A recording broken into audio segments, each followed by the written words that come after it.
Hello, this is Andy Graham of HoboTraveler.com. I can get a $10 room in any country on the planet. I'm going to show you today. This is lesson 5. I've been traveling for 14 years. I've went to 90 countries.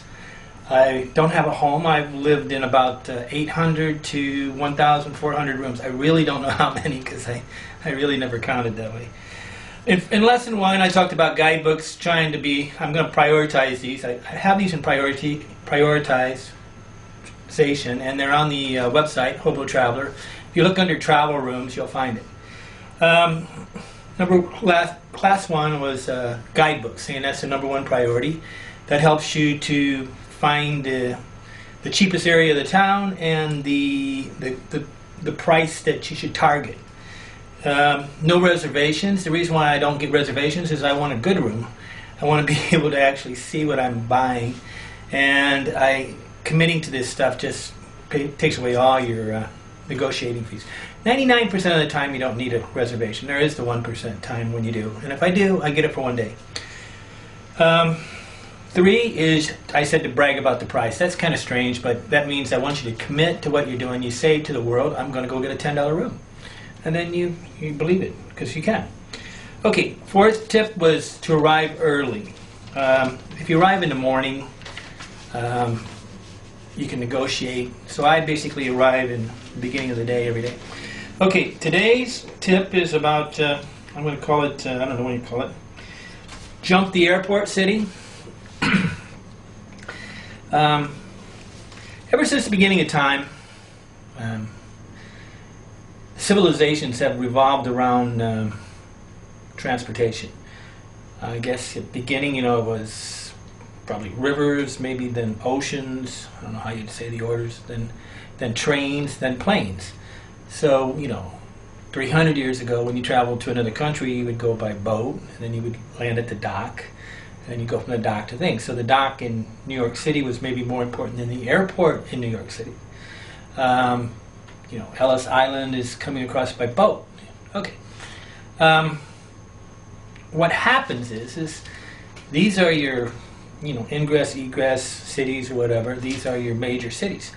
And they're the big urban areas. And a lot of times they're the most expensive place on the planet. New York City has got to be, Paris. I mean, these places are expensive. Okay, so what happens is that before we had to come into these cities because we had to get money. We had to transfer money.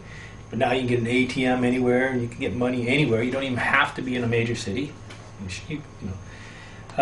We had to arrange passage because we got off the boat. We needed to get another person to help us to get there. Now you can call them up, arrange communication. Communication's rampant now. You can actually arrange for things. So a lot of the things that don't apply anymore. Now what's interesting is that in a lot of ways the resorts and the new all-inclusive resorts and the tours of Africa and all these crazy things are utilizing this kind of silliness to get around the thing. So what they'll do is they'll build a resort outside a city where it's very cheap, not inside or close to anything expensive, and then instantly take you from the main airplane to the resort and bypass all the expensive stuff, because the big urban centers, the center of the cities, are the expensive places, and the more confusing it is, the more expensive it is. So I mean, the simpler something is, the cheaper it is. Small towns cheaper than the big towns. So what you got to do here when you're trying to do is try to figure out what is your trip for. I got a map here I'm trying to do. I mean, you might be going to a resort. You might be actually making a tour of the city, so you don't really want to leave. You might be on a historical. You might be just shopping and going to the beach. Or there's a big thing where you got NGOs, missionaries, volunteers. This is all they really definitely don't need to stay in the big cities in a lot of ways. But they do, because a lot of times for the party. Okay. You got to know why you're jumping. So if your trip is to go to the beach and you're stopping off at, I don't know, you're going to Boracay in the Philippines and you're flying into Manila, you don't need to stay in Manila. You can just go straight to Boracay. It might save you hundreds of dollars, because the cost of an urban thing is normally 3 to 4 times higher. So, any kind of thing. Now, I'm not telling you not to go there. What I'm telling you is don't go there first. A lot of times, like I went through Africa, and I missed Kampala, I missed Nairobi, I missed all these East African cities. But I kind of came through after I understood the city. So I learned the country first, then I went to the big cities. Because once you understand their transportation system, how they, I don't know, they all got their own little public transportation. Now, I'm going to try to show this on the map of America, but America's got a problem. We all have cars. It's the only place on the planet where everybody's got a car, and there's like no public transportation. The rest of the world, you don't need a car. So you can actually you can fly into a place, go to a local village, and then come back by public transportation. While in America, you're kind of like, in a way, screwed. Almost in America, you have to take a car on all your trips. Otherwise, you're just renting a car just quadruples the problem. I mean, I think the overall time savings and all this stuff is negligible, and really, unless you're, according to how long your trip is, but I mean, anything under 5 days, of course, is kind of sort of like I'm not sure what it is.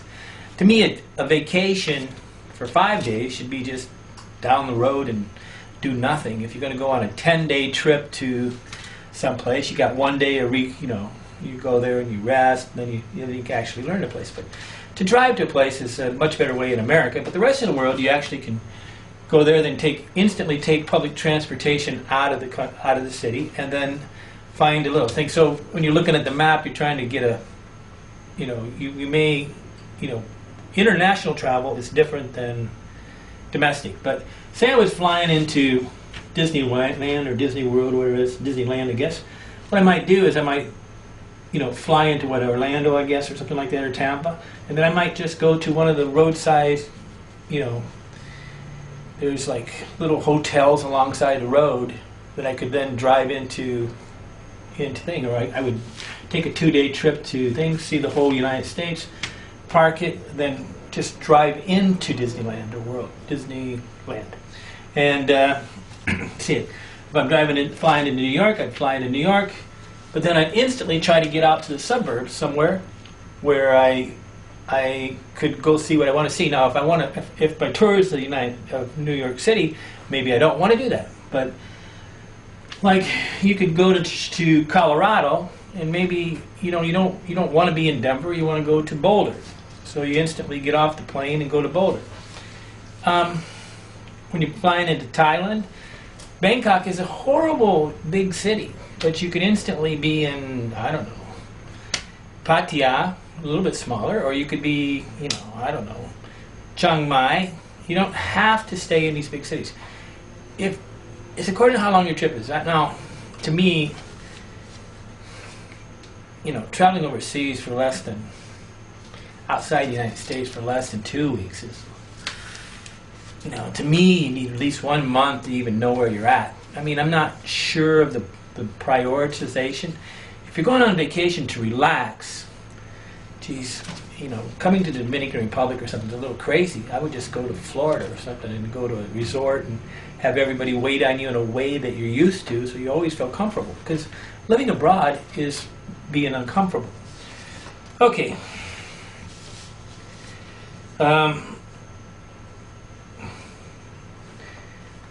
Try to figure out first where you're going, and ask yourself, do I need to be in the major city?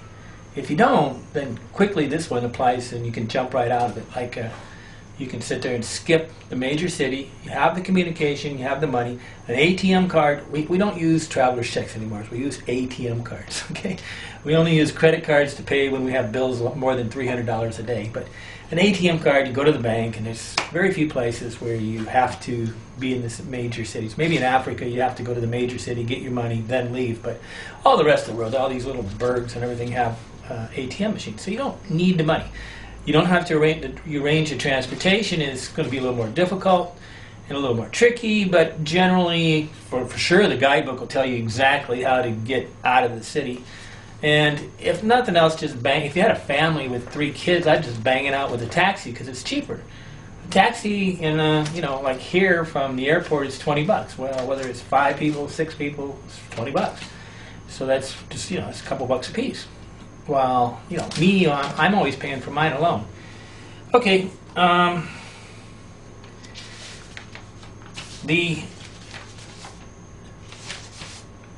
Trying to think of how to do this, but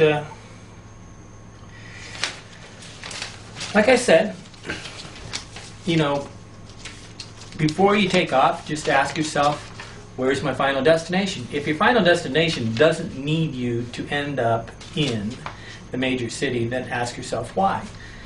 Then you can fly in, you can fly into the major city, go to the thing. Now, there's different ways to travel a country. Sometimes you do what I call it a wagon wheel, where I get in one place and then I go into different areas all over, like a wagon wheel. I sometimes kind of spider it, but sometimes I take a tour where I go where I never want to go back on the same route. Okay, and there's different. Sometimes I just do like what I'm talking here is more or less the in and out. You go outside the city, then just shoot in, shoot out, shoot in, shoot out. Maybe if you're just trying to come to the city, you can actually, because like if I wanted to go to Chicago and I wanted to go real cheap, I could live in one of the little cities like 50 miles away from Chicago and just drive in every day and save myself, there's $24 a night hotels that are really quite nice. While if I live in Central, I'm going to have to pay, $85. So, but it's the flavor. What are you going for? And you got to know why you're there. And if you're paying to get the big city skyscraper thing, you better pay for it. But if you're not, so it's about prioritization. Okay, Andy, Hobo Traveler, I'm in the Caribbean right now. Lesson number 5 here. Jump the airport city and go straight to your final destination as a way of saving on hotel room. Now, remember here, I'm not telling you to skip that city. I'm telling you to skip it the first time, and then maybe once you understand the country, you can come back and do the big city, because then it's going to be half the price because you understand the public transportation, you understand the hotel system, you understand how things work. Once you understand how the infrastructure of a country works, it just drastically drops the value. Go slow, take your time, enjoy life. Life is good. Andy, Hobo Traveler.